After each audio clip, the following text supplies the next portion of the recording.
sitting here at Schiphol in Amsterdam with two new friends, if I may call you like that. Absolutely. I just saw a lovely presentation of your new book. Thanks. It was refreshing.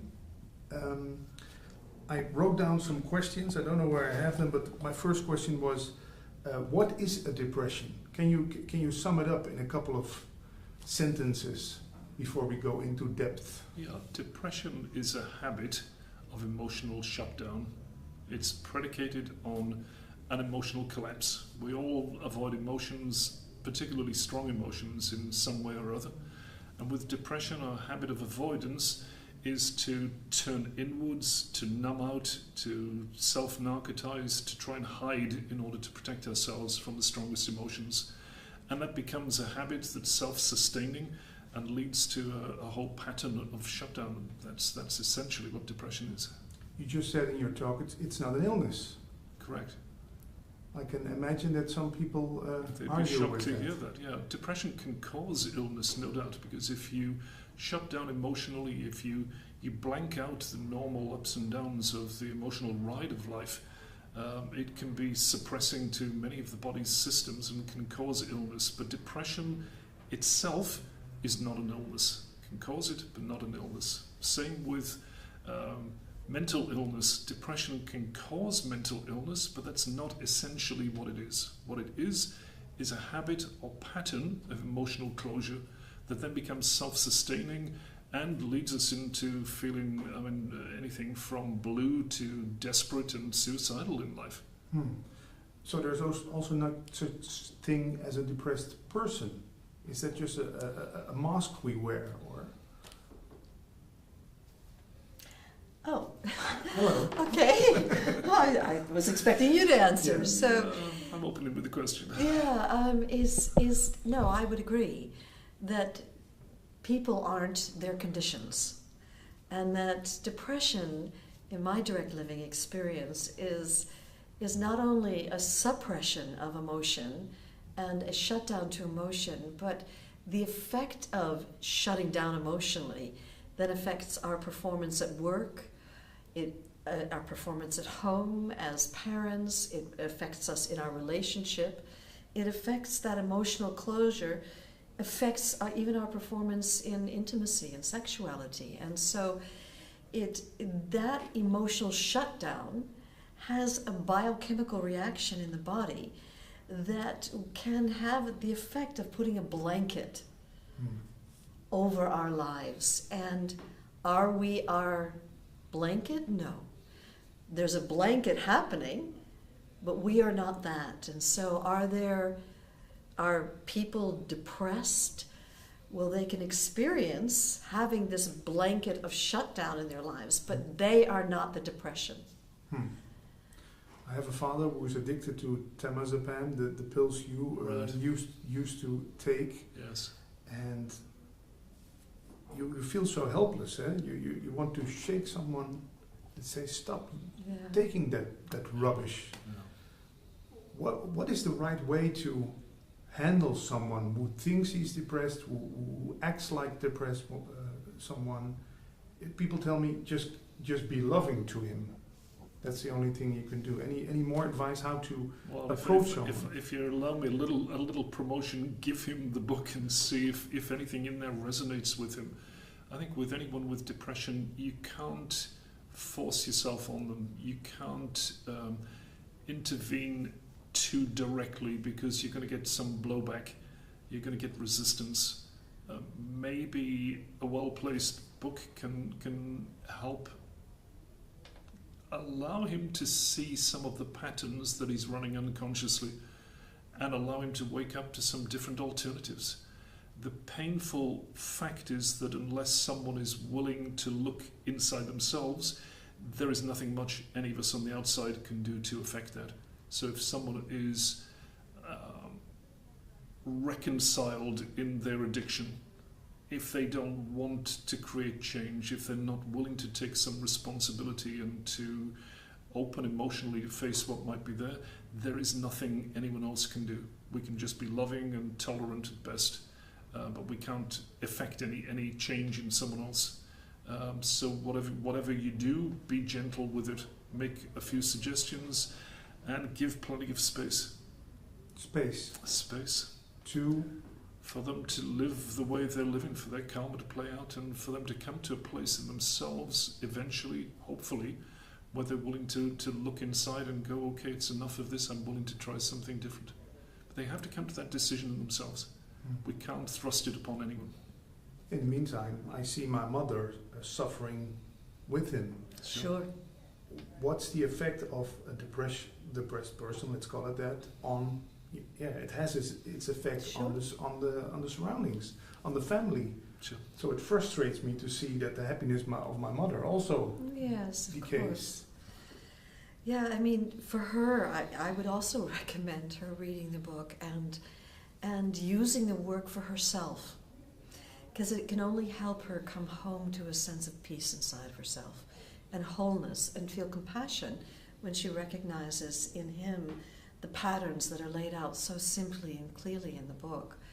And also, if she's reads the book and does the work, he can, because I'm sure they came together because they loved each other in the beginning, and he can see that his beloved is feeling more real, more at home in her own skin, and he may feel guided to say, well, let me pick up this book, let me see if anything resonates in here.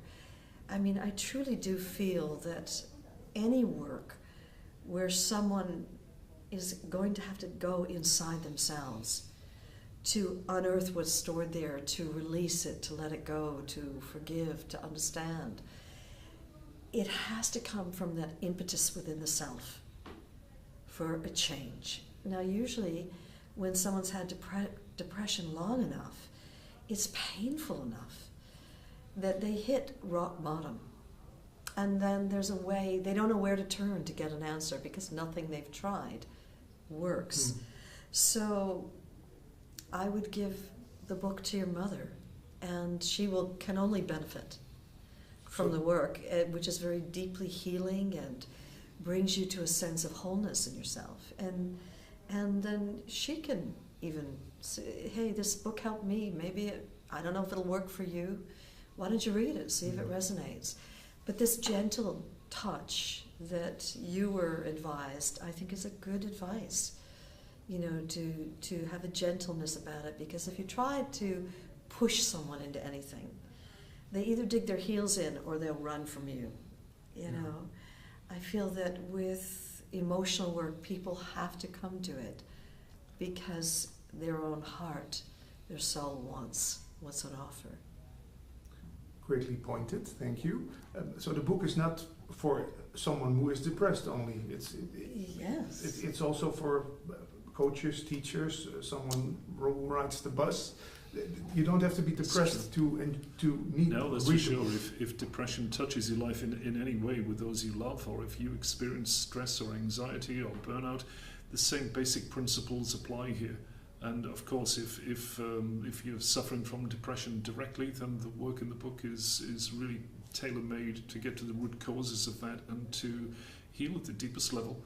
My prayer with the book is that it's a workbook that allows people to free themselves, to liberate themselves from the condition, not just to create temporary mood changes, not to analyze themselves, but to directly experience the freedom that is in the core of every human being, in the nature of every soul, and to wake up to the wholeness that's implicit in each of us. And that takes a little bit of courage. It definitely takes some willingness to stop and to inquire within, willingness to face some emotions that we've not faced before, the willingness to let go, the willingness ultimately to forgive.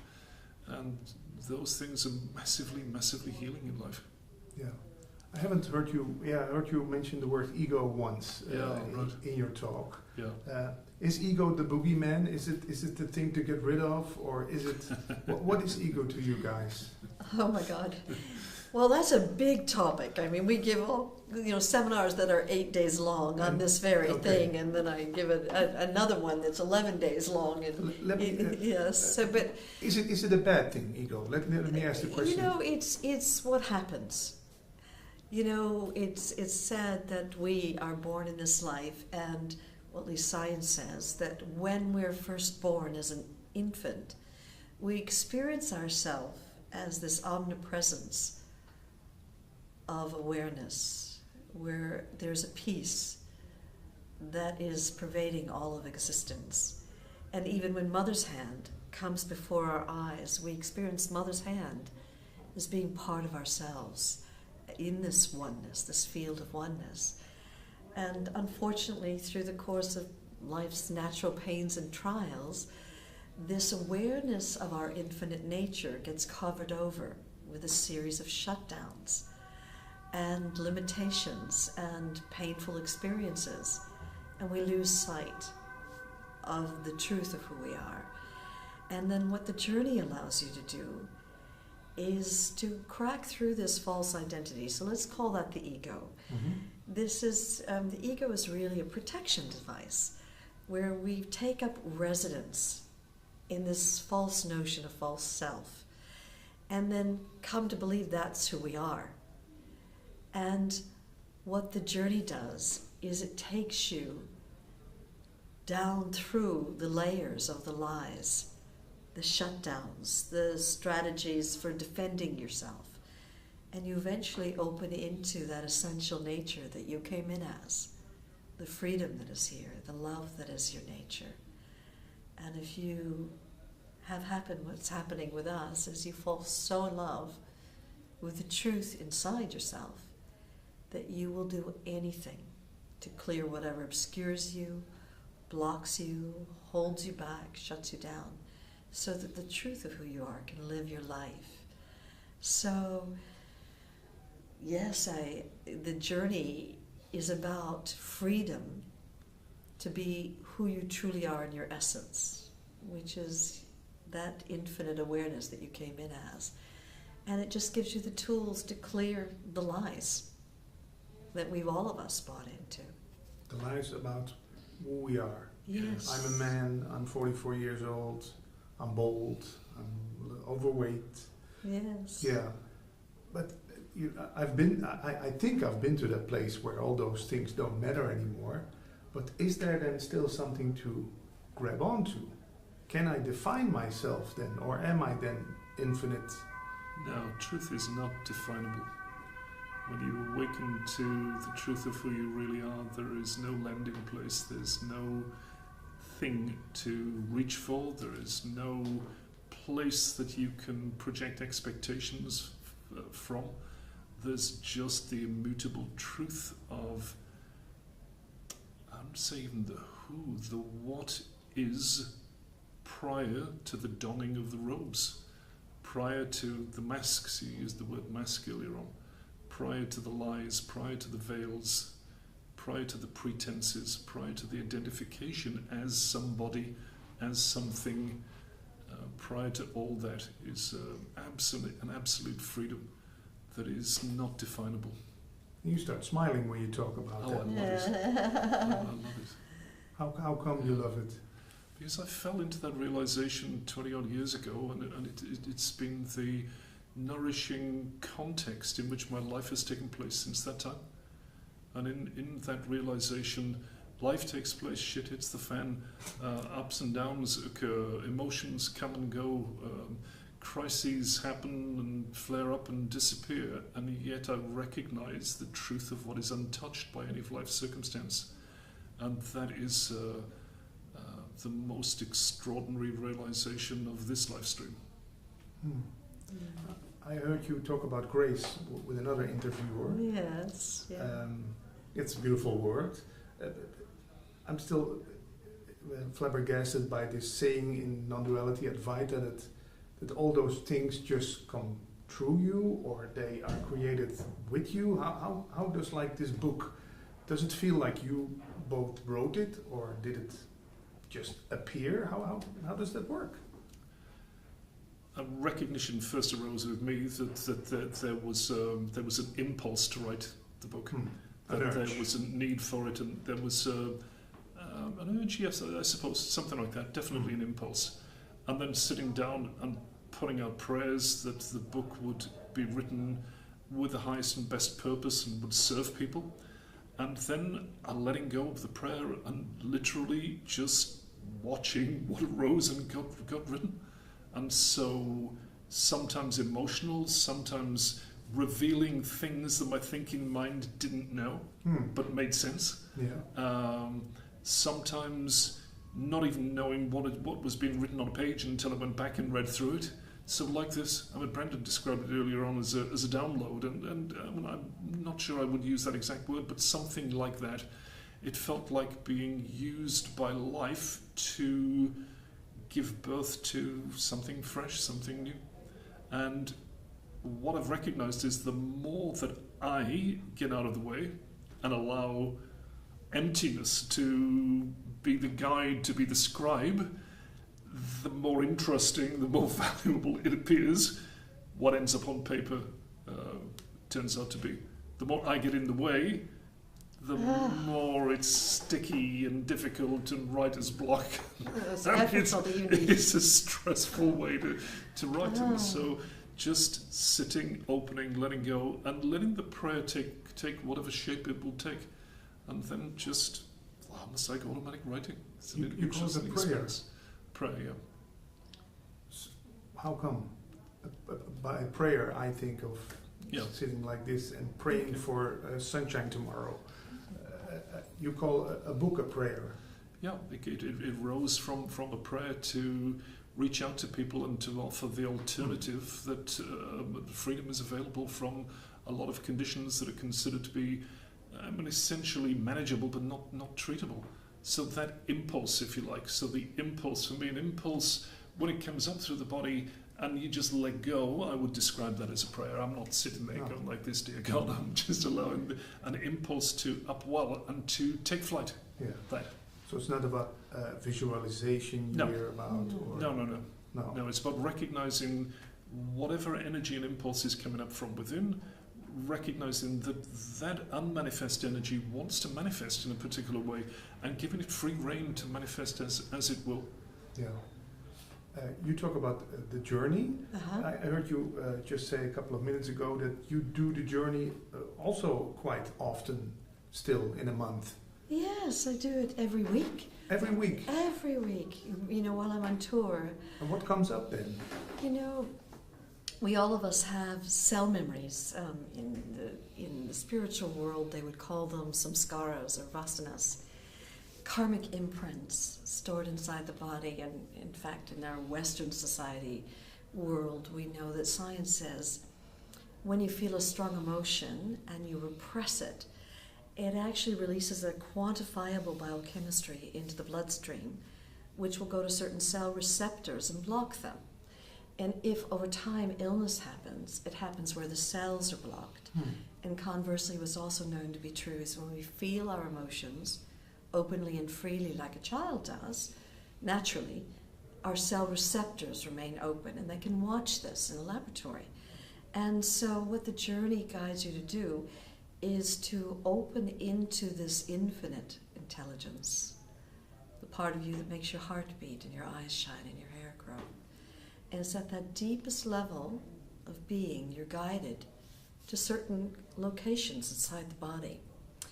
And you go through a process of unearthing what's stored inside those cells in a very practical, very down-to-earth way to release the stored consciousness there, the old hurt, the pain, the shame, the blame. And you come to a place of understanding of what has taken place with you in those cell memories. And ultimately you come to a place of forgiveness, of forgiving God, forgiving life, forgiving yourself, forgiving other people. And somehow there's something quite radical and mystical that happens when you forgive. Because in my direct living experience, that's when you let go of the story. So that when new cells are born, they're born devoid of that old pain, devoid of that old consciousness, those old cell memories, as new regenerative cells. Now I know for a fact there's more than one issue stored inside this body, more than one cell memory. And I'm going to be a student of life till the day I die.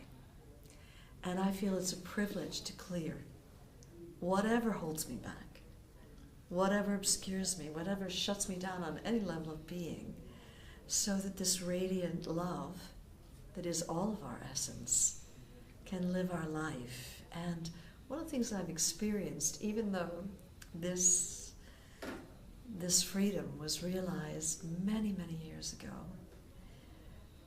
one of the things I've noticed, especially in satsang circles, well, you know, hundreds of thousands of people experience this infinite presence that is their own self. And they have, as you said, you've experienced this vastness of being where you feel like you are all of existence and all of existence is appearing in you.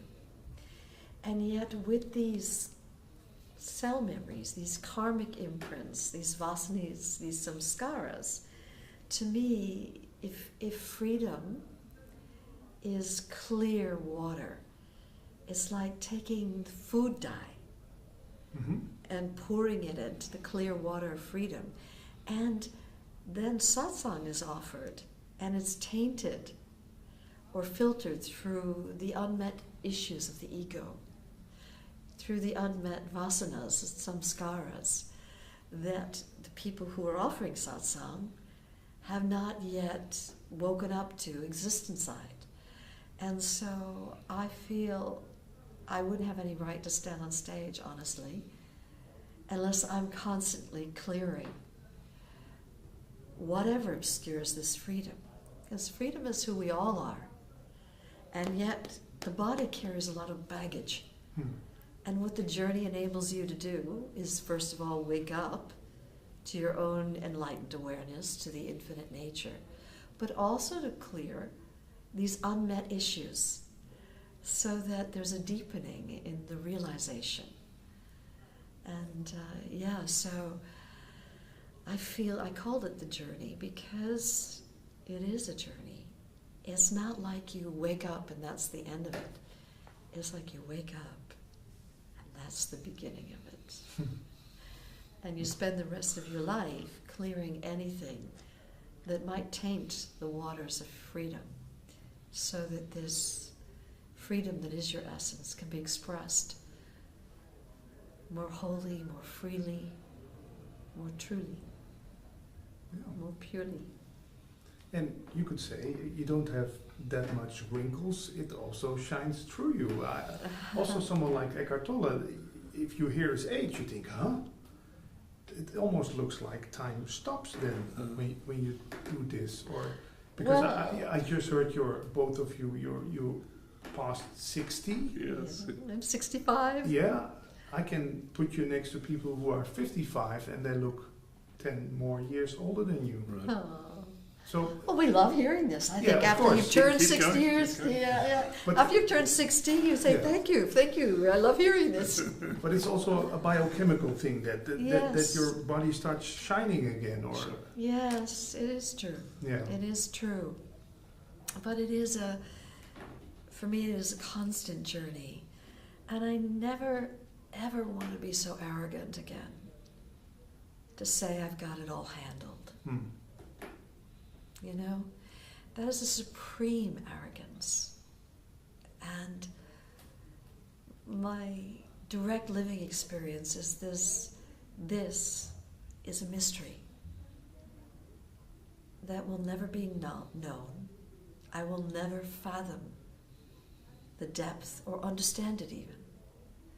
And so I've had to learn to be content, to just live in this mystery, not understand it, and to recognize that these samskaras are here, and to do whatever I can to clear whatever shuts me down on any level of being. And yes, tremendous physical healing happens as a result. And yes, I love hearing that I look 10 years younger or more or whatever. And I do think it starts to glow, to shine in the eyes, and in the skin. in the presence. In the presence, yeah. I once heard the comparison with a mirror. I think it's the same with what you guys mean. You clear the spots on the mirror so the love you are can be reflected everywhere. Yeah. Are there any Advaita teachers you come from, a tradition? Sure. Yeah, can you name a few which make you Yes. happy if you only pronounce their name? Well, Ramana Maharishi. It was interesting. I was first in India at an intensive with Guru Mai, where we were visiting in this intensive the different saints of Maharashtra, and we had 28 saints on the walls, and she said, just in meditation, she said, go inside your heart and welcome one of these saints. And so I closed my eyes, and none of the saints appeared, but this man with a white beard and white hair did. And she said, he will be your saint for life, or she will be your saint for life. And I came out of the meditation. Does this man even exist? Is it real? Is it one of my imagination? And 3 months later, in a spiritual bookshop, I saw his picture. And I realized that he had come to me unbidden. And he is the founder, really, of non-dual teaching, of Advaita Vedanta, where it's who are you? You're looking into the nature of who you really are. And ultimately that led me to the feet of Punjaji, Papaji, who is the master who had such a profound effect on me, and who I feel is sort of the living transmission of grace, if you'll use it, that is the blessing given for the journey. And I could never have known, that the journey would reach millions, that it's in 49 countries. Workshops are given in 49 countries and 29 languages, and all I feel is born from that grace that is Ramana, that is Papaji. And he gave me clear instruction about how to offer what he considered to be the new energy medicine. And so he just said to me, Janaki, that's a spiritual name he gave me. He said, I guess history, mankind must be ready to start clearing the vasanas, the samskaras, and to realize their infinite self. It's good you point out that there's work to be done, because when I first encountered non-duality, I thought, hey, that's it. That's easy. I'm not the body, I'm not the person, I'm not this, I'm not the mind, I'm not the emotion, I'm not the identity. Think, well, put that with the trash. Yeah. But no, there's no quick fix. No. No. I think that the realization of your infinite nature is the beginning. And, I know I said this to you earlier, that I feel with the journey, you realize you are not those things. I'm not the body. I'm not the mind. I'm not the emotions. I'm not the identity. I'm not my family. I'm not my culture. I'm not my job. I'm not all these things. I am this infinite presence within which all those things are appearing. And so we open into the truth of who we are, realizing we aren't that dream, and yet with the journey, the healing takes place within the dream, even while you know you're not that dream. So we're very much yogis in the world. We're not sitting in caves like Ramana Maharishi did, 27 years in one cave and 17 years in another. We are yogis in the world, where you can realize your infinite nature and all of life can be happening, but somehow this infinite presence is untouched by the emotions that come through, the life circumstances. The tumor was the least of what happened to me. My house burned down after that. My husband of 21 years fell in love with a woman much younger than me and left me for that woman. I lost my job. And by the time I started with the journey, I had lost everything. And yet still, this peace was untouched by all the tumult and the tragedies and the dramas going on, where I had lost everything that is my life. And that's what I feel is true non-dual living. Mm-hmm. It's not to detach yourself from the world and transcend it all and be disassociated from it all and oh, I'm better than all of that. I don't feel it's that. I think what it is to realize you are this infiniteness and that the whole world is happening in you. And there's no avoidance, expectation, or defense against life happening. Nothing is excluded. Excluded. It's all. How can it be? No. If you We are can everything. exclude the dog poo and the rain. Yes. The nosy neighbor. Yeah. Yeah. That's the fight. And well, that's exactly makes that person, in fact, be notionally in a concept of this. Yeah. But this actually has no problem with any of it. No. Because it's the dream just doing what the dream does in this vastness. And I love being allowed to experience the spectrum of life's emotions, experiences, all the while knowing I am not that. It's both and. It's not this nor or that. It's the paradox. Yes, yeah. So to bring it back to the book, Yes. could you say that depression, maybe, could we call it a gift to this? Is it, some teachers tell me, It was for me, for sure. yeah, without crisis, no awakening. Yeah, I mean, I'd not heard of the phrase at the time when I came to the journey first, but there is a belief that sometimes the dark night of the soul leads to the light, and that was my direct experience in the darkest of dark times. In surrendering into that darkness, I discovered the soul, I discovered myself, the light. And so, absolutely, we could say that. I'm not sure it's true for everyone, but I think it's a beautiful possibility for a lot of people. So if you could choose, you would choose the same path you... I am so grateful, Patrick. That's the honest to God truth. I am so grateful that life put me through exactly what it put me through, because I was lazy. I was one of life's avoiders and then strugglers. And without the amount of pain and pressure that I had in life, I would not have woken up. I would have found different excuses. I would have found different escape routes. I would have continued to strive and be unsatisfied with the product of my striving. And life brought exactly the amount of pain and pressure and misery that was needed to cause me to, I don't know what, put out a soul prayer to find truth, to find something that wasn't a temporary antidote, to find something that was lasting, to find something that was absolute in life.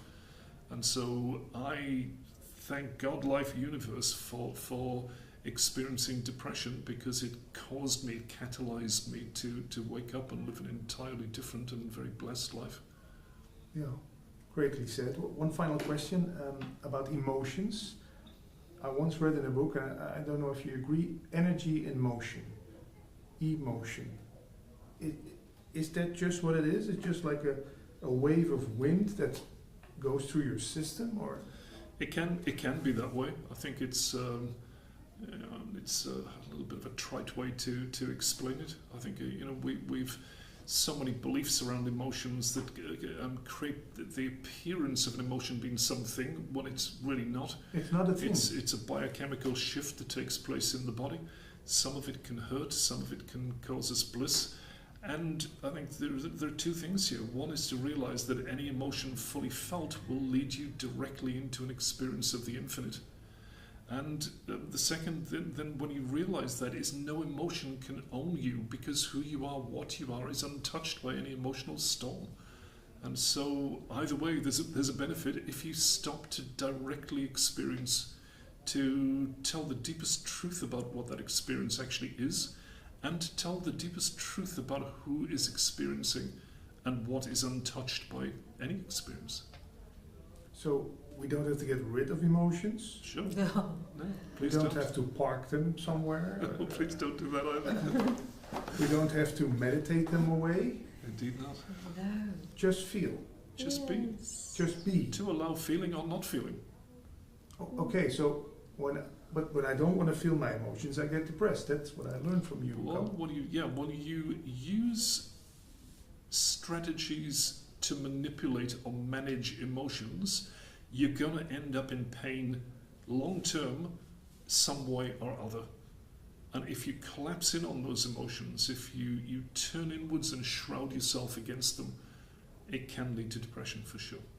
So the antidote: stay open, embrace emotions, feel them fully without catharting, just naturally, to embrace all of life and to tell the truth about the deepest truth about what is experienced.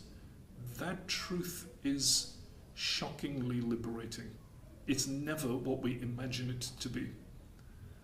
And same thing, when we really inquire into who and what experiences, so who and what feels these emotions, it leads back to the same peace, it leads back to the same infinite awareness.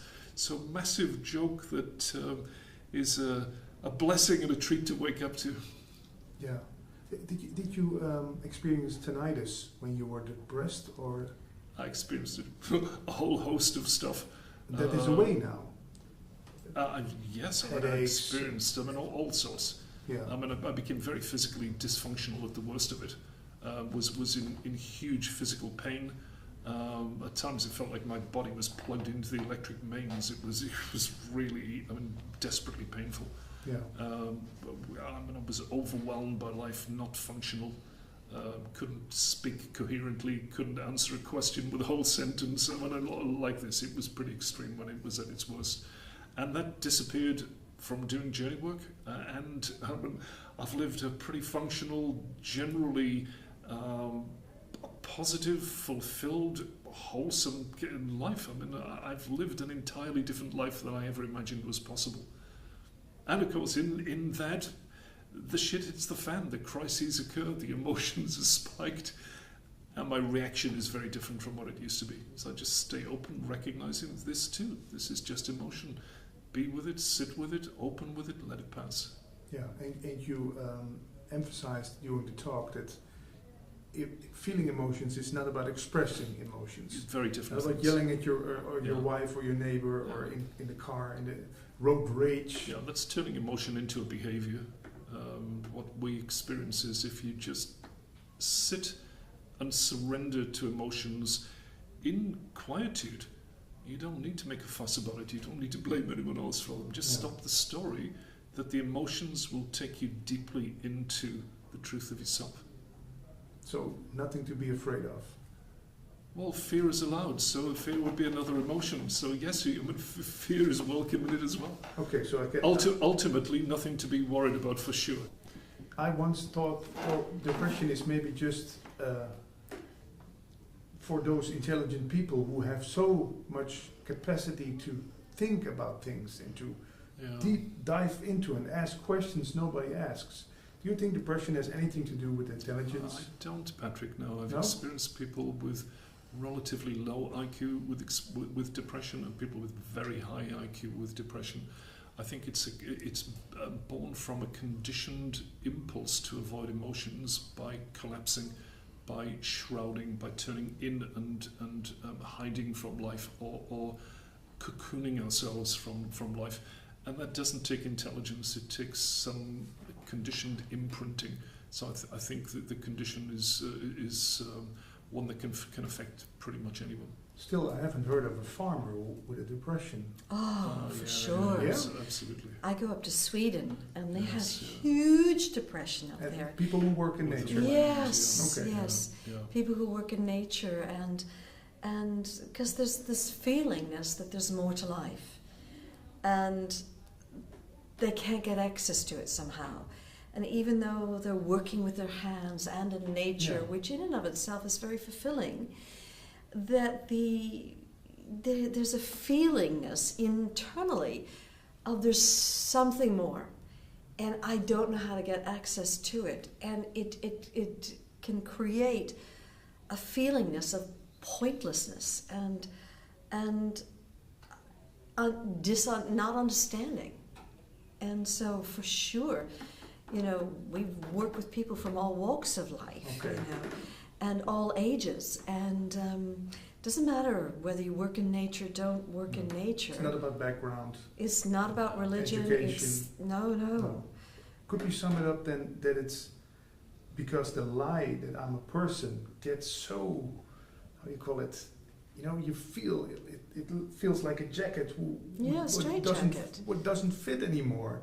That depression is a natural outcome of identifying with just being a person. That it's almost like, natural that comes out of it. If you know what I mean. I think it depends, Patrick. I think it depends on how we manipulate and try to manage our emotions. Does that type of identification potentially feed into it? Yes, of course it can. And I think the story is different for each of us. Ultimately, if we stay open to our emotions, if we allow them to naturally pass through the way that an infant would, they say that an infant is afraid of only two things: loud noises and falling. So emotions come, and an infant will feel and cry and open, and kind of whatever's next comes organically. And then, we learn to shut down emotions. Yeah. We learn to run away from emotions throughout life, and it's that learning that apparently gives us a short-term benefit, but really costs us in the long term, including by creating depression in our lives for some of us. Yeah, maybe just looking for one. Yeah, I don't think it's that simple. Answer or one cause of. Well, because you said it's all about emotions that we can conclude. Well, emotional shutdown. Emotional shutdown. Yeah. Emotional collapse. I don't want to feel shutdown. anything anymore. Yes. So I numb out, I shut down as an avoidance strategy. That is at the core of it. Yeah. I start drinking, I start using drugs. Yes. Smoking. Google, gaming, Facebook. Internet, porno. Yeah, everything. Anything to avoid. Even spirituality, maybe. Yes, absolutely. I used to use meditation as a means of escaping feeling emotions that I didn't want to feel. And then I got that big wake-up call. Okay. Thank you guys for this nice talk. Great pleasure. Yes. And thank you. We're going to follow you and hope to see you again here. Beautiful. Thank you. Look forward to that. Well, thank you. Thank you so much, Patrick.